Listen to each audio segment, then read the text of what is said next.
بسم اللہ الرحمن الرحیم الحمد للہ رب العالمین والعاقبۃ للمتقین والصلاة والسلام علی رسولہ الکریم اما بعد فاعوذ باللہ من الشیطان الرجیم بسم اللہ الرحمن الرحیم قال اللہ تعالی فی القرآن المجید والفرقان الحمید ان اللہ یحب الذین یقاتلون فی سبیلہ صفا کأنہم بنیان مرصوص۔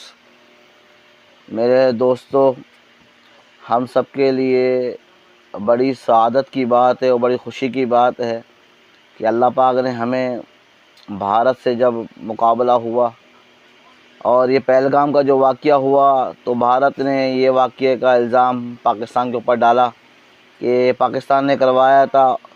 مودی نے کہا، نریندر مودی نے، کہ واقعہ پاکستان نے کروایا تھا۔ ہم نے اس کو کہا کہ آپ اس کی تفتیش کرے، پتہ کرے، معلومات کرے کون ہے اس کے پیچھے، تفتیش کرے، معلومات کرے اس کے پیچھے کون ہے، لیکن وہ نہیں مانا۔ مودی نے ہمیں کمزور سمجھا اور ان نے ہماری پاک آرمی، پاک فوج کو کمزور سمجھا۔ اس نے ہمیں دھمکیاں دی بہت زیادہ کہ میں پاکستان کا یہ کر دوں گا، وہ کر دوں گا، ایسے کر دوں گا، ایسے کر دوں گا۔ تو بہت سمجھایا کہ تفتیش کرنے میں ہم بھی آپ کے ساتھ ہیں، آپ پتہ کریں پہلگام واقعے میں کون ملوث ہے، لیکن وہ نہیں مانا اور اس نے دھمکیاں دی۔ اور اس نے 6 اور 7 مئی کی رات کے ٹائم پہ بزدلانہ حملہ کیا۔ راتوں کا حملہ بزدل لوگ کرتے ہیں اور پیٹھ پیچھے حملہ بزدل لوگ کرتے ہیں، کمر کے پیچھے حملہ بزدل کرتے ہیں۔ جو بہادر لوگ ہوتے ہیں سامنے سے حملہ کرتے ہیں اور دن میں حملہ کرتے ہیں۔ اور بزدلانہ حملہ کیا 6-7 مئی کی رات کو، اور سمجھا پاکستان کمزور ہے، لیکن ہماری پاک آرمی نے صبح فجر کے ٹائم ان کو بتا دیا کہ ہم کمزور نہیں ہیں، اور ان کی 70% جو بجلی کا سسٹم تھا سارا ختم کر دیا، ان کو بتا دیا کہ ہم کمزور نہیں ہیں۔ اور فجر کے ٹائم پہ انہوں نے کیا، رسول اللہ صلی اللہ علیہ وسلم کی سنت کو زندہ کر دیا۔ اللہ کے نبی بھی صبح شادی کے وقت کافروں سے جب جنگ ہوتی صبح کے ٹائم جنگ کا آغاز کیا کرتے تھے۔ تو انہوں نے کمزور سمجھا اور انہیں اس بات نے مجبور کر دیا کہ انہوں نے آخر بولا کہ انہوں نے امریکہ کی مدد دی کہ انہیں روکو پاکستان کو، ہمارا بڑا نقصان کر دیا انہوں نے۔ تو یہ دیکھا جائے یہ سب کچھ پاک فوج کی وجہ سے ہوا ہے، اور سب سے بڑی بات اللہ کی مدد ہے، سب سے بڑی بات اللہ کی مدد شامل حال ہے۔ اگر اللہ کی مدد شامل حال نہیں ہوتی تو ہم کچھ بھی نہیں کر سکتے۔ سب سے بڑی بات اللہ کی مدد شامل حال ہے۔ اور پھر وہ جو فتح نمبر 1، فتح نمبر 2 جو ان پہ حملہ کیا میزائل کا، اور وہ جو جس پہ طرح رافل پر کہ ہمارا رافل ایسا ہے ویسا ہے، فلانا یہ کر دے گا وہ کر دے گا، ان کے رافل کو یوں چٹکیوں میں اڑا دیا۔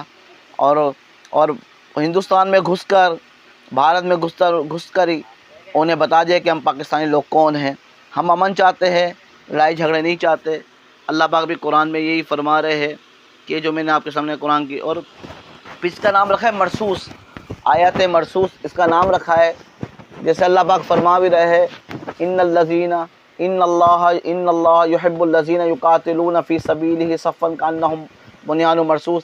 اس کا نام بھی بنیان مرصوص رکھا، بنیان مرصوص، سیسا پگھلائی ہوئی دیوار، مضبوط دیوار، ایسی دیوار جس میں کوئی ٹیڑھ نہ ہو، جس میں کوئی کمزوری نہ ہو۔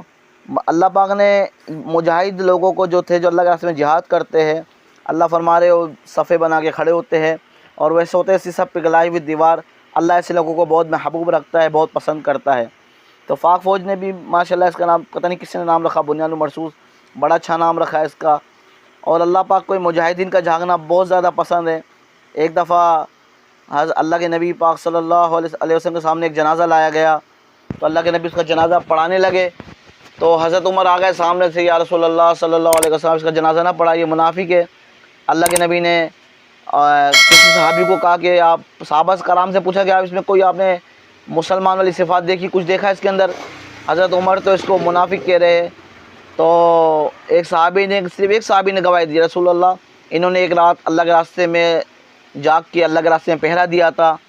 تو اللہ کے نبی نے فرمایا، اللہ کے نبی نے خود اس کا جنازہ پڑھایا اور کہا تیرے ساتھی تجھے منافق کہتے ہیں، حالانکہ تو نے اللہ کے راستے میں پہرا دیا تھا، اور میں محمد گواہی دیتا ہوں کہ تو منافق نہیں، تو جنتی ہے، تو جنتی ہے۔ اللہ کے نبی نے اس کی گواہی دی صرف اللہ کے راستے میں صرف ایک رات جاگنے کی وجہ سے۔ اور یہ مجاہدین تو روزانہ جاگتے ہیں اور پہرا دیتے ہیں. آج ہم پاکستانی لوگ بڑے مزے سے سو رہے ہوتے ہیں, سکون سے سو رہے ہوتے ہیں. تو ہمیں شرمندہ ہونا چاہیے ایسے لوگوں کو جو ہر وقت پاک فوج کے خلاف بھونکتے رہتے ہیں, اور ان کی زبانیں نہیں تھکتی بھونک بھونک کر, اور پاک آرمی کے خلاف بھونکتے رہتے ہیں. انہیں نہیں بھونکنا چاہیے, بلکہ آج پاک آرمی کی وجہ سے اللہ نے ہمیں عزت دی ہے, ذریعہ سبب وہ بنے ہیں. تو ہمیں پاک فوج سے, پاک آرمی سے محبت کرنی چاہیے, اور ان سے محبت کریں گے تو اس کا ہمیں ہی فائدہ ہے کہ ان کے اندر اور ہمت و جذبہ پیدا ہوگا, اور آئندہ بھی کوئی ہمارے پاکستان پر کوئی بری نگاہ سے نہیں دیکھے گا. کوئی دیکھے گا تو ہم پاکستانی فوج اور پاکستانی قوم ایسے آدمی کی آنکھیں نکال کے باہر پھینک دیں گے. وآخر دعوانا ان الحمد للہ رب العالمین.